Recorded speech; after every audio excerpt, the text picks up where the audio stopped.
That's Carrie, and we want to get those. All right, Nick, moving on here, we have a very important topic. As I discussed earlier, the CDC last year reported in 2010 showed that 1 in 42 males and 1 in 189 female children born are diagnosed with autism. The research suggests that cannabis has therapeutic and palliative relief for the traditional symptoms and conditions associated with the autism. We have Dr. Harry Shugani, who is one of the leading researchers and doctors in this field, joining us in our attempt, along with the other persons that I mentioned who are going to be joining us right now, specifically Dr. Christian Bogner, and of course, we're calling her Joe Stone, our research champion, who is right here. Joe, welcome to the show. I'm here. Bogner is here. Yeah, thanks for having me. How are you, gentlemen? Very good. And Chad, of course, jump in. And Jamie, I know you're Third Coast Compassion, and Rick, the Compassion Chronicles, I believe, are all on board on this. It's an exciting time, but still very challenging. Before we talk about what our task that we've kind of put before us and what we're trying to get accomplished, let's talk a little bit about, not in too much detail, but just some of the, where autism is at these days. I mean, I had never known or could even conceive that 1 in 42 males born in 2010 showed that they were diagnosed with autism, and 1 in 189, which is 1 in 189 females. But this is, so first of all, what accounts for this? How is this happening? How are our children that are being born being afflicted in these numbers? What has gone wrong? I mean, this is not the way it's always been. Has it? Someone help me on this. Well, all I can say is the numbers are increasing. The CDC predicts a 30% increase every year on the numbers that we currently have. So it's really an escalating thing. And the bottom line is that nobody really has identified the cause of autism. The problem is that many people say, autism, we just have better diagnostic methods and we're just diagnosing more of those that haven't been diagnosed before. But just to remind everyone, medicine in the 1990s was pretty damn good. It's not like that the medicine has evolved in the last 10 years. Look at Rain Man. They had already diagnosed with autism back then, and that was many years ago. So it's not about new diagnostic methods that would just diagnose more people. This is really an epidemic. The numbers go higher and higher. I remember when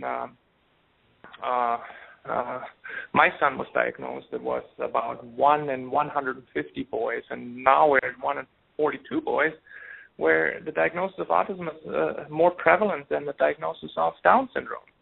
And it's shocking. And so there's many different societies in this country, and unfortunately there's no leading authority on that, and many different theories. Nothing has been proven, and it's just severe lack of funding. Parents are left with their children. Families fall apart. It's not only that your child is autistic, a whole family is suffering. The whole family is a patient, and not much is being done, in my opinion. And we just see now all these parents coming forward with the legalization of medical marijuana, that people try it off-label. I don't blame them, because the alternatives are heavy sedatives that are very dangerous for the body, metabolized by the liver. There's deaths reported from these heavy medications. And we do have Dr. Shugani. He's the chief of pediatric neurology at Detroit Medical Center. This guy is extremely intelligent. He has published over 150 papers. He's treating patients with Marinol, which is a synthetic Schedule III THC-only compound, and we have him on board. He's supporting our cause to add autism to the qualifying diagnosis for medical marijuana. And I really encourage all other doctors who listen into this to get more information from us. We have done our research. We've reviewed about 800 pages of medical literature, put it all together with the help of Joe, and it's just incredible what kind of evidence we have and how this is all linked together with other systems in the brain, including the serotonin system, and the patient reports and the before and after, it's mind-blowing how these children respond. And I really want to tell everybody who has an autistic child to really keep a close eye on what's happening with this, because there is hope for you out there. I know it, and I really hope that we're going to succeed. Let me try to bring Joe in on this, because he is the one who put this research together, and I know it's not an easy. I know how much time and energy went into it. It really is a phenomenal piece of work. Explain, Joe, if you can, in simple terms for the layperson, as much as possible, like what is the research leaning towards? I mean, what are we being told about how, if at all, the cannabinoid or whatever cannabis is, how it's maybe affecting autism, if at all? What would be the best case scenario in the research that we've seen? Well, I think that in order to really take a look at that, it's important to understand some of the correlations that have been identified. And one of these correlations are the neuroligin 3 mutations that are linked to autism. And these mutations range in terms of their degree from slight all the way to complete deletion. And the reason that matters is because the neuroligin 3 is the only known protein in the body that's required for tonic secretion of endocannabinoids. Now, anyone that's familiar with the 3MA board and has been looking at all the research that's been posted over the last year knows that endocannabinoids regulate a ton of functions in the human body. I mean, we're looking at the GI functions, including metabolism, brain signaling, stress, cytokine levels. The list really just goes on and on.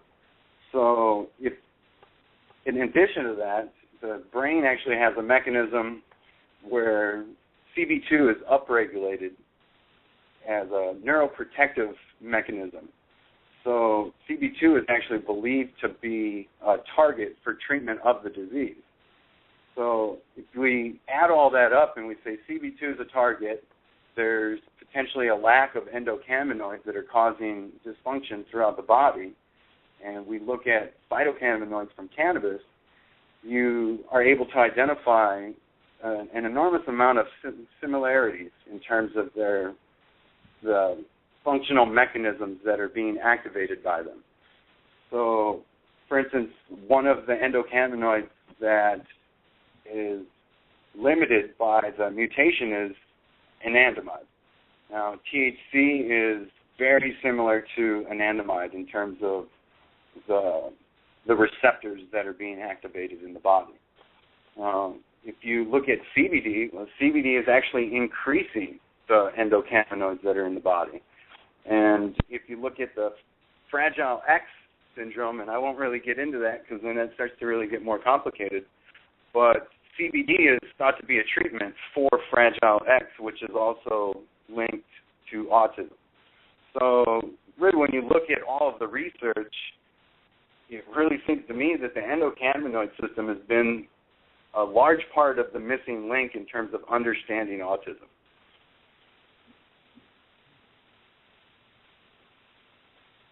It really is a copious amount of research that you've collected as well in support of all of these different linkages.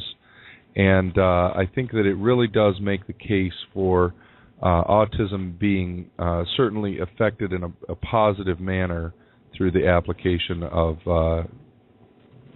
normal cannabinoid medicines like plant extracts. Well, absolutely. I mean, one of the important things I think is that with the THC in particular, the very low dosages in the order of 3 to 4 magnitudes lower than what would be actually pharmacologically active are able to activate pre- and post-conditioning mechanisms in the brain. And in an autistic brain, they're constantly, the insults is what they're referred to, or they're more susceptible to them. So these can be a variety of different environmental insults that they experience on a day-to-day basis. So by having these mechanisms, these post and pre-conditioning mechanisms operating, that actually limits the severity of other insults on the brain.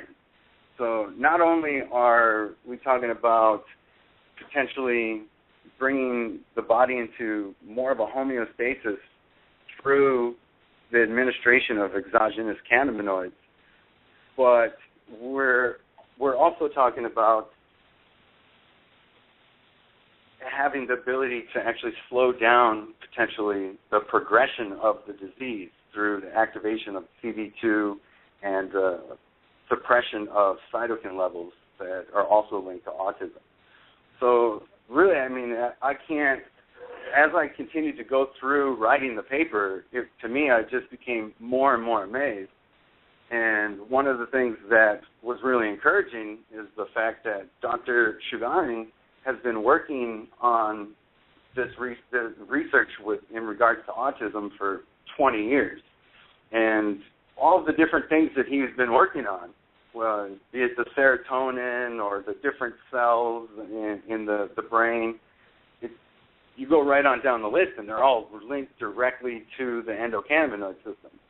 So in my mind, that's, like I say, I really feel as though the endocannabinoid system appears to be the missing link in not only autism, but just a whole slew of other diseases and conditions, including psychiatric disease. I thought it was fascinating as the project kind of emerged that Dr. Chugani had been using the pure THC Marinol off-label, and it really does seem from the research that you've had a look at that additional cannabinoids in conjunction with THC are probably even more beneficial than that. And he felt that it would be fine as an emergency medication, and it sounds like what you are talking about, it could even go beyond that and into treating the condition itself, which none of those other medications really do. Well, let me ask you this. From the, we've gotten into some of the minutiae here, and I think, but on a more topical issue, but equally as important, topical to not the minutiae. I mean, another important part of this is, the concerns and what kind of obstacles may exist in moving forward. I mean, is there a reason why someone a physician or a parent of a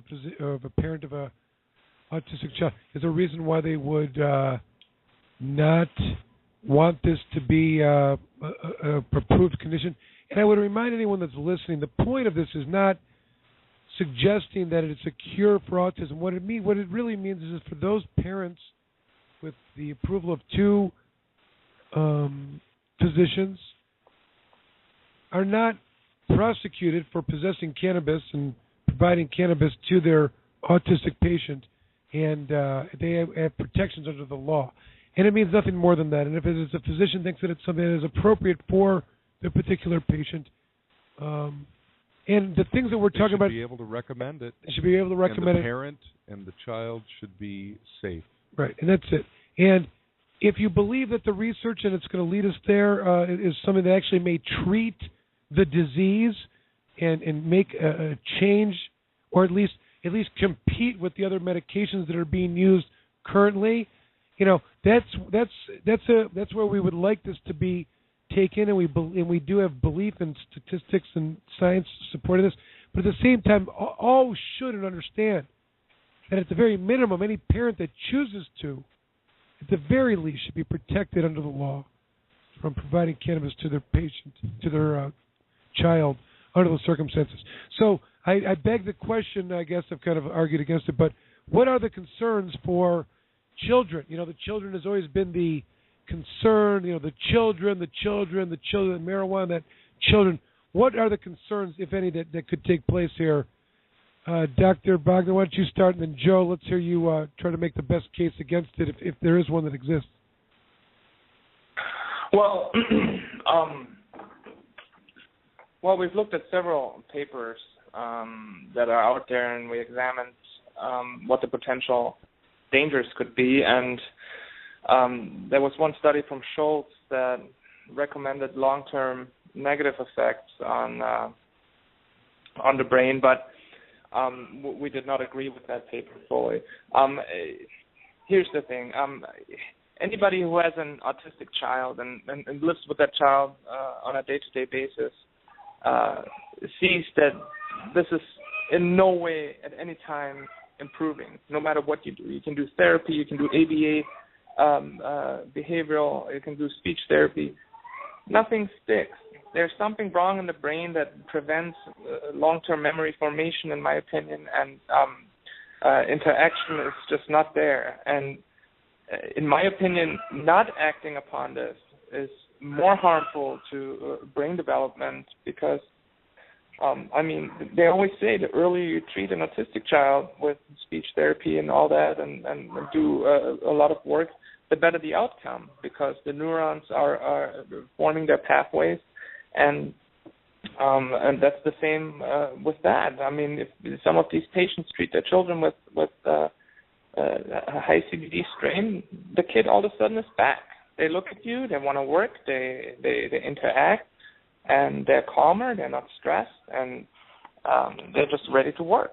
And I think that, it's not to look at the bad possible consequences of that, because I could talk all day long about sublingual Klonopin, which is a heavy sedative that you give to children when they have a tantrum, when they're stressed out.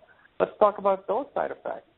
Just look them up on the internet. There's 2 pages of possible side effects, including liver failure and death. And that's not the way to discuss medicine. We cannot discuss defensive medicine like this. We have to discuss the potential benefits, which, in my opinion, outweigh the potential dangers in large. There's going to be a lot of opposition, I assume, but why not? But do they have any testing on the long-term effect of the current medications that they've been using to treat autism to say that? Because they clearly don't have. They don't. They do not have long-term testing on those medications on children. Well, absolutely not, and that's the same as Dr. Chugani was mentioning. We have the serotonin reuptake inhibitors, the antidepressants like Abilify. These are all newer medications. We don't know the effects in 10 years, but just because a pharmaceutical company brought them out and they were testing and FDA approved, we all think, oh yeah, that must be safe. No, there's more medication deaths in this country than, what was it, I think 100,000 medication deaths a year in this country. It's ridiculous. Nobody has ever died from an overdose from any sort of extract or marijuana plant, and that has to be notified. So the long-term effects on the brain of an autistic child, it's ridiculous because the long-term effects of an autistic child that's not treated is in no way any better than the long-term effects of marijuana could ever be in the brain. And that's just speculation, and unless somebody will prove that, it's just absolute speculation. And the same could be always argued with any of these medications that we treat autism currently. So I think we should listen to the parents who currently treat their children with this, and because of the safety of this medication, we need to approve it, and there's just no way around that. I agree. The other medications are very, very, very heavy, and they have consequences even in adults. And I think that's something that Dr. Chugani was very clear about, was that he thought that cannabis was much less toxic. Joe, what would you say is the in the research? I know Dr. Bogner referred to some other document that is not really scientifically consistent with the other research. What's the argument against it, if any, or does one exist? I'm not saying you have to create one, but was there anything that was suggesting a reason not to, that could be held up to the current method of treatment? There's Schultz, the article that was referred to as Schultz, and he actually had a patent for diagnosing autism. And what they do is they take acetaminophen and they give it to a child and then observe the degree of modulation of the endocannabinoid levels. And based on the degree of modulation, they believe that they can actually diagnose and detect susceptibility to autism. But in my opinion, there's a couple conclusions that are significantly rushed, and he doesn't bring up any other research in regards to the endocannabinoid system and autism, specifically the aspect of CB2. Because really the claim that he's making is that CB2 is potentially dangerous in cases of autism, but he doesn't cite any of the research that has identified the upregulation of CB2 in the brain as a neuroprotective mechanism of the human body.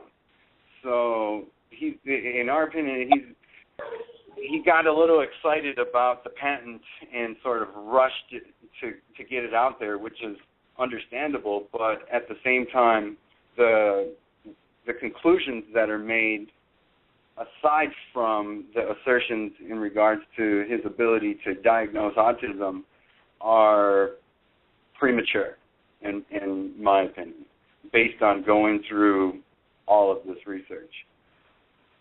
Really, the whole thing comes down to the THC, in my mind. I mean, if you're going to have a physician that's going to dispute it, first of all, I don't think that they are going to be able to have much of a dispute in regards to the obvious correlations between the endocannabinoid system and autism if they review the information that we're going to be providing to the review panel. But what they can point to is the fact that THC has been shown to cause mild cognitive deficits in terms of memory and learning. But what's important to note with the studies on that is that they were using pure THC with no CBD present, and it's also important to note that these are the same studies that also recognize that these low doses of THC, while they could cause these deficits, they also activate these preconditioning and post-conditioning mechanisms which protect the brain from more severe insults. So, and we haven't even taken into account with any of that information that I just stated, mutations in the neuroligin 3, which inhibit the secretion of endocannabinoids in an autistic brain. So it's important to point out that these cognitive deficits were found with pure THC in healthy brains. So if we look at the fact that CBD has the ability to protect CB1 from overactivation and has the ability to increase the clinical efficacy of treatment, then it really seems to me that the botanical extracts offer superior options to parents. Specifically, just like with the epilepsy. I mean, a parent can start with the highest CBD strain that they can get, but if that's not stopping the seizures and you're not seeing the symptoms of autism, like the self-injurious behavior and some of the other symptoms that are associated with it, if you're not seeing a reduction in these symptoms, then you can choose at that point to up the amount of THC to whatever ratio that you want until you find that ratio that works best for your situation. And that's not something that you're ever going to be able to get with clinically available drugs. You know, even if the Sativex, like the Sativex, I noticed just a few days ago, they tried to bump their stock, and and they did so by coming out and saying that they think that maybe the Epidiolex and as well as the Sativex 1-to-1 ratio might be as beneficial in treating autism as it is epilepsy. But what I thought was funny about the editorial is they cited nothing. They had no research. They just said, hey, we think that we might have a bigger market that we can tap into. By the way, the stock's only at 71 and it's really worth 86. But I just thought I kind of got a kick out of that, because what that told me is that we're certainly on the right path. I'd agree. Well, listen, I want to take a couple callers here. I see we have some other people here and try to answer some questions. But I do want to just ask a couple questions. Number one is, I want to point out, I do remember when Dr. Shigani had mentioned in his use of Marinol, even off-label, unequivocally in his mind, he saw it curing tics, muscle spasms, and those conditions associated with Tourette's. Tourette's, yes. You know, all of that, like, without question. So, I mean, that's not one of the, and I know that's not in the category of... Parkinson's must be revisited as well. Right, but it was just kind of interesting that, like, just, I mean, it wasn't even a question in his mind. You know, it wasn't even something that needed to be. So, and as you mentioned, in this process, we're fascinated to learn that he'd been using THC off-label to treat those patients with Tourette's and muscle spasms and other associated with the tics, as he described them, but also some of the autism, but epilepsy, but not ever really focused on a higher CBD strain, which is to say, or at least the entourage that included a higher ratio of higher CBD to a THC. But listen, I want to ask a question before we take a call.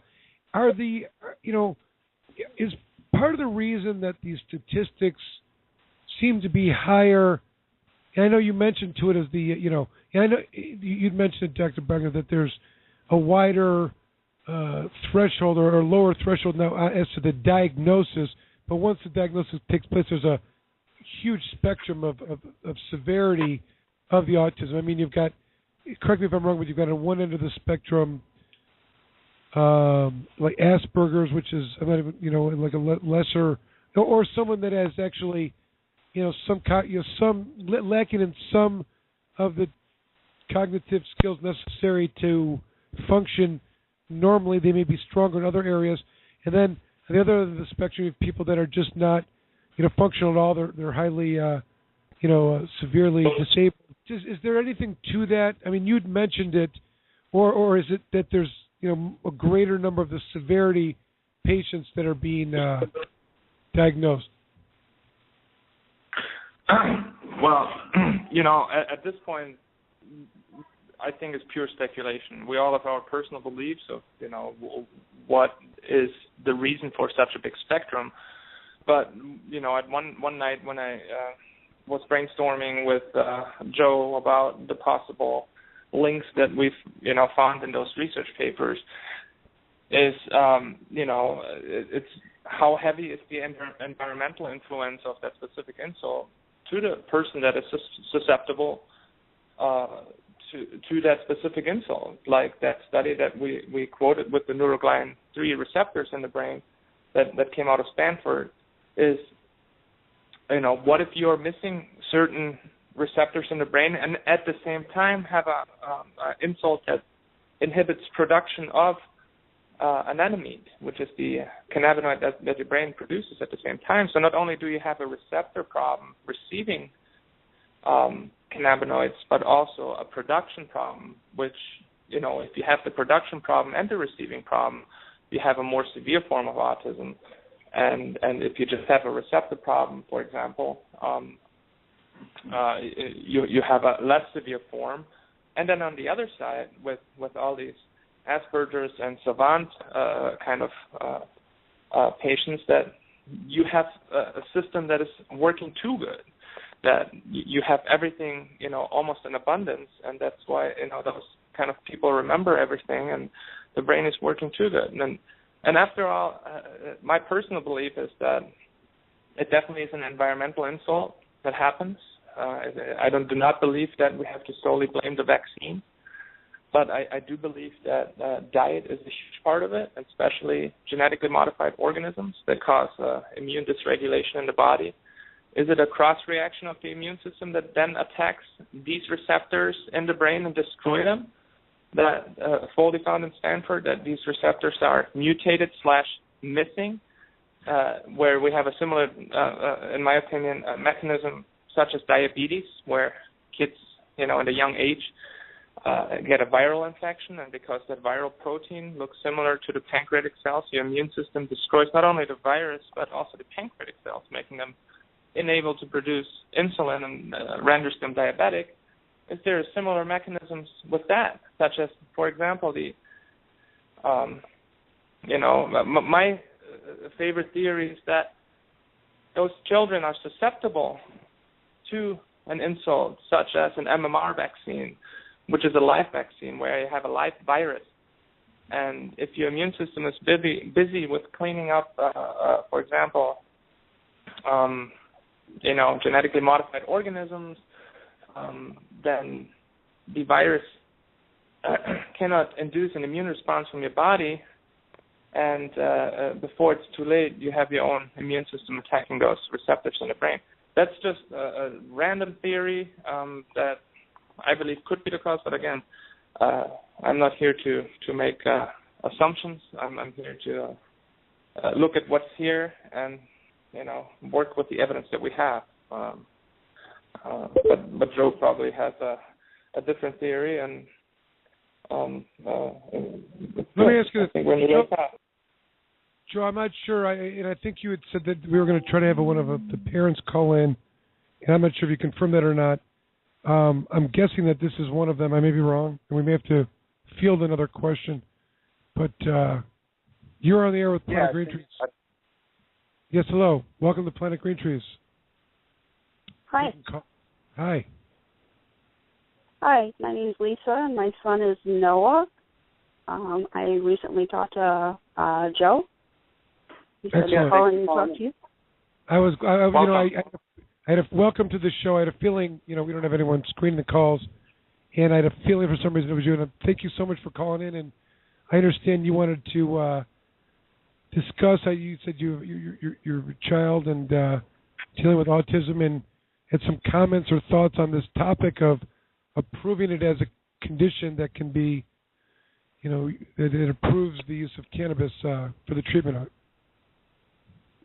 Yes. Noah's soon to be 5 years old, and he is dual diagnosed with autism and Dravet syndrome. So he's kind of hard to treat. However, we started using cannabis a few months ago, and we've been able to decrease him off of all of his meds except for one of his seizure meds. The pharmaceuticals were becoming ineffective, or he was becoming allergic to them. So since we've started using cannabis and reducing his meds, we have seen a lot of change in Noah for the positive. Did you have any special questions you wanted to ask me directly? Or? Yeah, describe so people understand, without too much detail, like what are the symptoms of his diagnosis? You said Dravet syndrome and autism is... I think to jump in here really quick for the listeners to understand Dravet syndrome, as far as I understand, is intractable seizures, and that's probably why your son is qualifying to receive a medical marijuana card, is because of the seizures and not because of the autism. Is that correct? Yes, that's correct. However, we are using it to treat the autism as well. Noah had a lot of problems with self-interest behavior, aggressive behavior, non-compliance, developmental delay, just a whole slew of things. No focus, very hyper. Now he's able to sit down and complete a task, follow directions. He sleeps through the night. It's just a totally different boy. Well, let me ask him. So just so people understand, you've got you said 4 or 5 years old, and as far as And just for those that are listening, we're going to go on past the time allotted and continue on for a little bit. If you're listening on the air, the phone, you'll stay with us, and if you're listening on the computer, you'll listen and have to hear on the archives. All right. If I understand, so the behavior that you see is daily. It's consistent. It's detached and abusive to himself, and where he's dangerous and can't really communicate, doesn't answer or respond to commands or touching or like just motherly love. Is it that kind of a situation? Yes. But now he's totally different. Hello? Yes, please keep going. Okay. Yes, the self-injurious behavior has stopped. The aggression has stopped. He has gained focus. He is able to communicate in an effective way his wants and needs.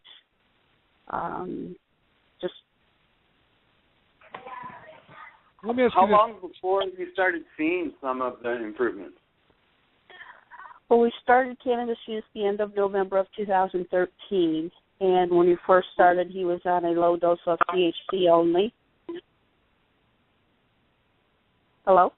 Yes, Yep. and then what happened? Did you change medication? Did you change the ratios or increase Yes, once we began increasing the THC, then his body was used to it, so we added in a higher CBD strain. And because of the seizure problem, we have to have the two different strains. But he's doing very well on both. Do you mind me asking what made you consider this as an option? Well, Noah is very sensitive to any type of medication. His allergy list is like 15 medications long, and then all the behavior meds that he could take, he became resistant to. They weren't working anymore, or they were causing the opposite effect. And I was tired of seeing my little boy slip away. And then what made you decide, or who gave you the idea, or did you do your own research? I did my own research and saw that it was helping other parents with seizure control mostly, and that was my big concern. But I also, after I started doing my research, seeing other parents come forward that also had children with autism as well, and that it was helping them. I mean, you're stating that your entire relationship with him has changed, or he's changed to be able to have a relationship beyond just the seizures, but the autism. Like, you actually see him improving, is what you're saying. Yes. And without seeming like I'm prying too much, what is the method of ingestion that you've been using? How have you been determining, quantity and frequency of use, if at all? He takes it in oil form.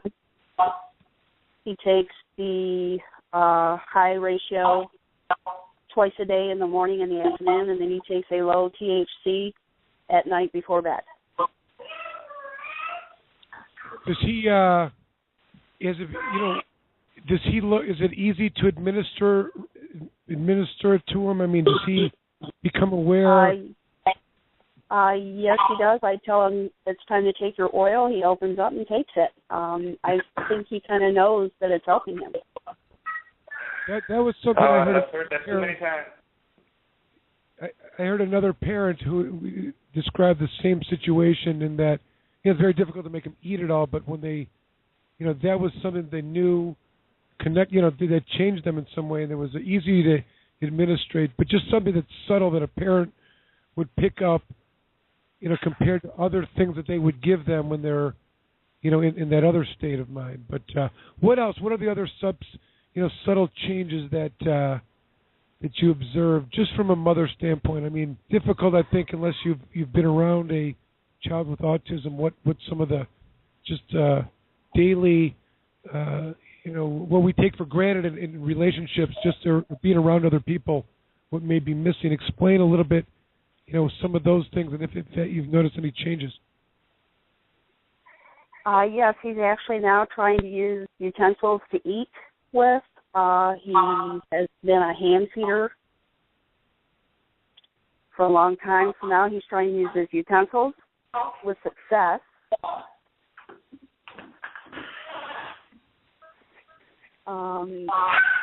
He's wanting to do more things that are age appropriate that he wouldn't do before, such as interact with kids at school. He would stay off to the side, or he was more interested in running around playing by himself. Now he is actually approaching the children, wanting to... I mean, almost like, because the description a lot of times is that there's a certain detachment. That's what I've heard it be described as, whereas, the child's in their own world, so to speak, like they're detached and they got their own thing going on, and if you try to interact with them, they're not just connecting, if you hold a kid's hand or hug them, they're just not, feeling, or do they feel it back or give it back, as it's been described. Is that an accurate description of a before and after of what may be happening? You're talking about interacting with other kids. I would assume that, well, you tell me what is the interaction with his family? Well, actually, Noah's always been pretty much overly social with anybody he meets. He loves giving hugs. He loves giving kisses. So we've never really had a problem with socialization other than with his own peers. So he's still happy-go-lucky in that manner. But when it comes to children his age, he's reaching out to them now. That's wonderful. Really happy for you. Absolutely. You guys have any questions for this courageous mother who is reporting on, Would you support that autism be added to yes, I would. The qualifying diagnosis? Yes, I would. Most definitely, because I see the changes in him that are related to autism only and not part of his Dravet syndrome, and it has helped Noah greatly in both areas. That's very stories like this, along with the expert testimony, along with the science to back it up. I mean, it really just seemed like a no-brainer. I have that's what this law is enacted. I have another mother with an autistic girl. She's 7 years old. She's going to potentially testify as well. And I found actually 2 additional physicians, one neurologist and one internal medicine physician who agree and who would like to be on board with this as well. And I'm in contact with the Mid-Michigan Autism Society, who are reviewing our case right now, and they're potentially going to support us as well. So this is all great news. We're trying to get more support. Let me try to make another point around. Back to you, Mom. The diagnosis. How old was your son when he was diagnosed with this? He was about 1.5 years old when he was diagnosed. Which is a common age of diagnosis for this. Am I right? Researchers and doctors. Okay, that's a common. So between that period of time, 18 months, until what you said is this past November, I imagine that you had experienced and tried every single possible treatment available to either, for either the purposes of, treating or, maybe healing, but you tried them all. Am I right? Is that not the path that one takes from that diagnosis at the age of 18 months? Yes. Yes, it is. Was there ever any positive reaction to any of the various treatments, or is it, is there ever any point where you became optimistic that, it was going to reverse itself, or that there was going to be a change in the dynamics, in terms of your hope or, how does that work with your view of going through this process with the doctors and how they're dealing with the autism? Well, Noah's always been a unique case, so we've seen a lot of regression in Noah, and then we've seen a lot of coming back, bouncing back, and gaining back the skills and even learning new skills because of his Dravet syndrome. So it's kind of tricky. But nothing to the point where you felt that you were so convinced that any medication or any method of rehabilitation was, going to improve the circumstances, which is, I'm assuming, why you were willing to try cannabis. Well, pretty much Noah had run out of options as far as medications, pharmaceuticals. He'd run out of options. Certain therapies weren't helping. It's just been really difficult with him. Being a single mom on top of it, just trying to keep him seizure-free and then deal with the autism on top of it has been a battle. But I started seeing things in my son that I didn't like, losing his appetite,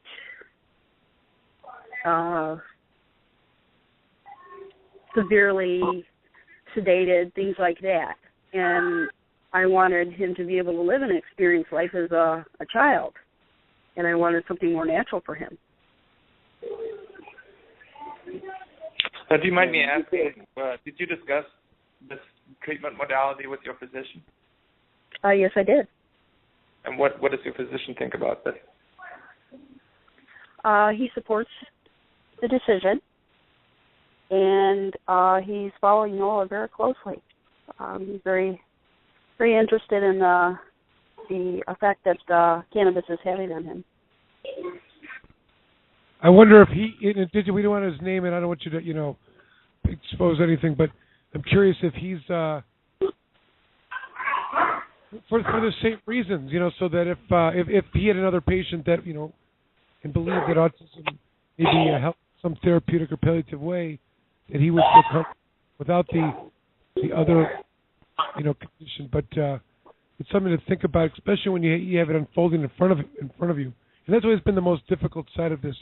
People talk about the need for more research, Well, to Schedule I drug that, doing research isn't allowed, and physicians generally have been reluctant to participate just as a whole, and I think the medical profession as a whole moves slowly. They're always, it's hard to break, institutional teachings and trainings and philosophies of how they're going to deal with the treatment of medicine and public health. But, some of these other conditions have gotten so extreme, the diagnosis numbers, that the doctors that are, coming to treat these patients, they really, too, as well, are feeling, helpless or looking for something to help at all. And I think that, there's clearly evidence here. I mean, your courage in calling in and telling, I really appreciate this, and I can't tell you, I think I'd really like to see this, happen, and parents that can give testimonials like you're giving from a before and after, and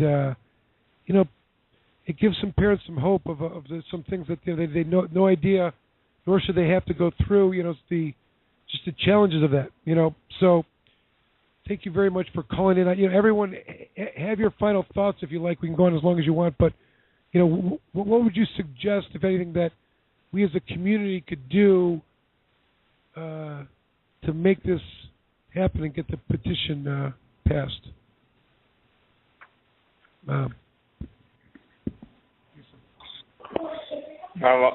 Personally, I think we need to raise as much awareness as possible and get as many people on board, especially experts in the field, have them at least say that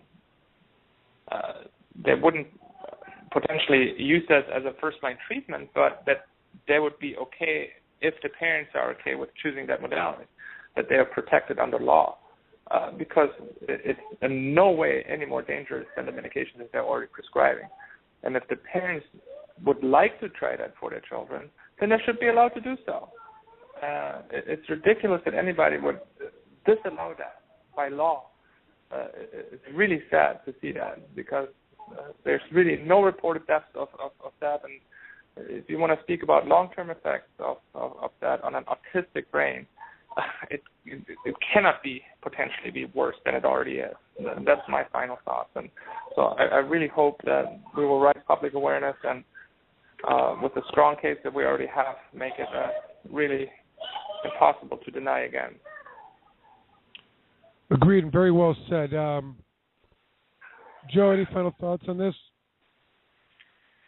Oh, I mean, I think that I said everything that I needed to say. I think that the endocannabinoid system is, you really just cannot understate the importance of it and the relevance of it in regards to a whole slew of diseases and conditions, including autism. And the phytocannabinoids from cannabis offer immense therapeutic value. Well, let me ask you this, Lisa. How about you? Let's say you were in front of one of the legislatures. We're presenting our case. We've submitted the research. You have an opportunity of 2 or 3 sentences to say something that's going to try to convince the no-sayer or the opponent of the legislature that says, well, what about the children? We don't know, what is the long-term effects, or et cetera. What would you say to them that we could use to encourage parents to get behind this petition?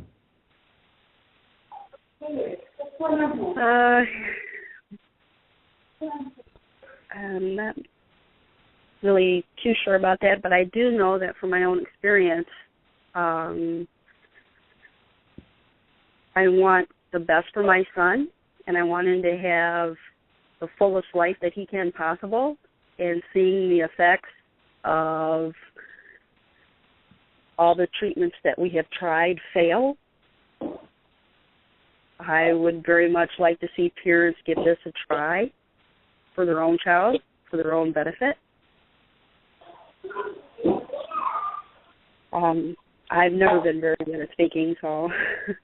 No, you are very... I really like the quote that you had sent to me previous, where I think that it was something along the lines of Noah deserved his life to the fullest in the most natural way he could, and that was by trying medical cannabis.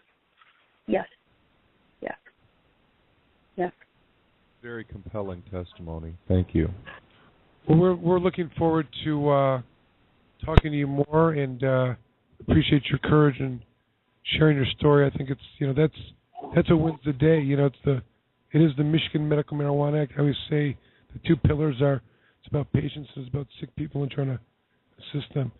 All right, so I think we made a really strong case, at least in laying down the both medical and legal basis as to why we should move forward with this and get all kinds of support. I'm confident that we will. I think we've got a phenomenal group of people working on this together. I think the evidence is overwhelming and unequivocal that the state would be doing a disservice to parents if they didn't, and that's the way this is going to be presented. So to all of the comrades that called and really helped make the case tonight, thank you, Lisa, for calling, and Dr. Bogner and Joe for all your hard work, both of you. And it's just the beginning, and we're going to keep revisiting this every week, and we want to encourage those who want to help to participate. Please reach out to anybody that would be interested in being a part of this. Either testify or sign a petition, come in and testify when we have our days, appearing for court when we're doing the administrative panel. But, all right, so we're going to have to cut it right there. Thank you, everyone, for calling. I really enjoyed talking to you, and it's going to be a great feat when we get it done. All right, thanks a lot, everybody. You have a good night. Have a good night. Thank you, gentlemen. All right, good night. All right, so I think we had a really outstanding and what can be called a phenomenal show. Any other comments over there from the other side of the room? What time is it? It was a pretty good show, I got to tell you. You said it was good earlier. What happened? Something like you seemed more enthusiastic earlier, but now Les, I'm just kidding. No, it's because it's later at night. You're still in debate mode. I get it. That's what it is. No, when we're talking about Planet Green Trees, we bring a lot of legal information. Tonight, you get an idea of what else we can bring, the science, the dynamics of the human body itself. And when we start talking about generic things like nanogram driving limits, we need to take the lid off and look and see what's inside the pot. And that's a significant aspect of the conversation, and it doesn't have a voice anywhere other than on PGT. And then you take a look at the activist angles that we talked about with the debate that was going on this evening. Those are significant as well. Exploring the issue from a variety of different angles is what good community representatives do, and Planet Green Trees has certainly proven that tonight. All righty. What about from our producer? I don't think we really deserve that much credit. That's why he's the producer, because he just will not. He's just never satisfied. He's like never satisfied. A hungry lion. Eating alligators. Eating the alligators that are used to protect all the illegal marijuana grows around the area. Oakland County. All right. Birmingham. I don't think we can talk about anything else. If we talk about anything else, we'll be destroying the integrity of the show. So we're gonna cut it right there. Gonna put in a song from a long time ago, and we're gonna say thank you for listening. And we will talk to you next week. Thanks to all our guests who called in and contributed. Jamie, Rick, Chad. See you next week. Everybody be safe.